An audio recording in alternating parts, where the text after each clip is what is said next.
Mike Yaconelli shares the story about Margaret, who as a child was constantly late to school.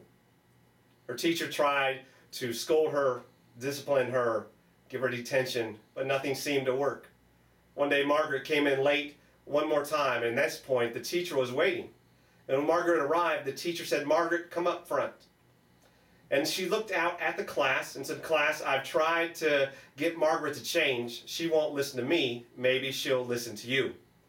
She asked each of these kids in the elementary class to come forward and write something about Margaret on the board with chalk. So the children, one by one, all 26, came forward, and they wrote things like, "Margaret is rude. Margaret is mean. Margaret's a bad person. Margaret doesn't care. Margaret's irresponsible." Margaret sat there and cried while each one wrote and sat down. She carried that story in her mind almost 50 years later, coming to the end of 2 years of counseling just because of the pain that she had carried inside from what happened decades before, fearful that she had become, as an adult, all those things that were written on that chalkboard.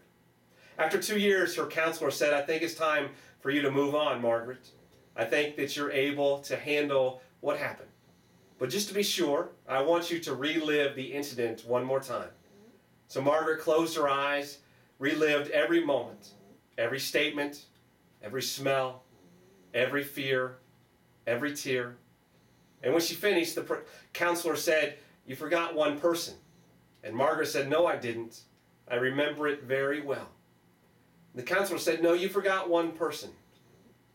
And the counselor had Margaret close her eyes and said, "He's sitting in the back, and his name is Jesus.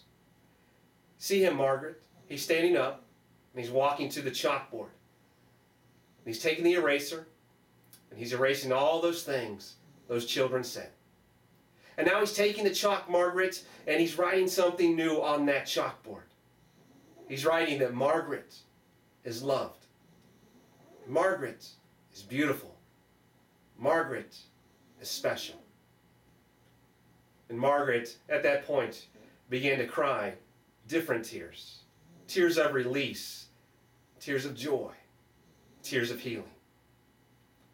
Whatever the canvas of your life may look like, know that there is one with nail-pierced hands who can change that picture entirely and make it something meaningful and everlasting.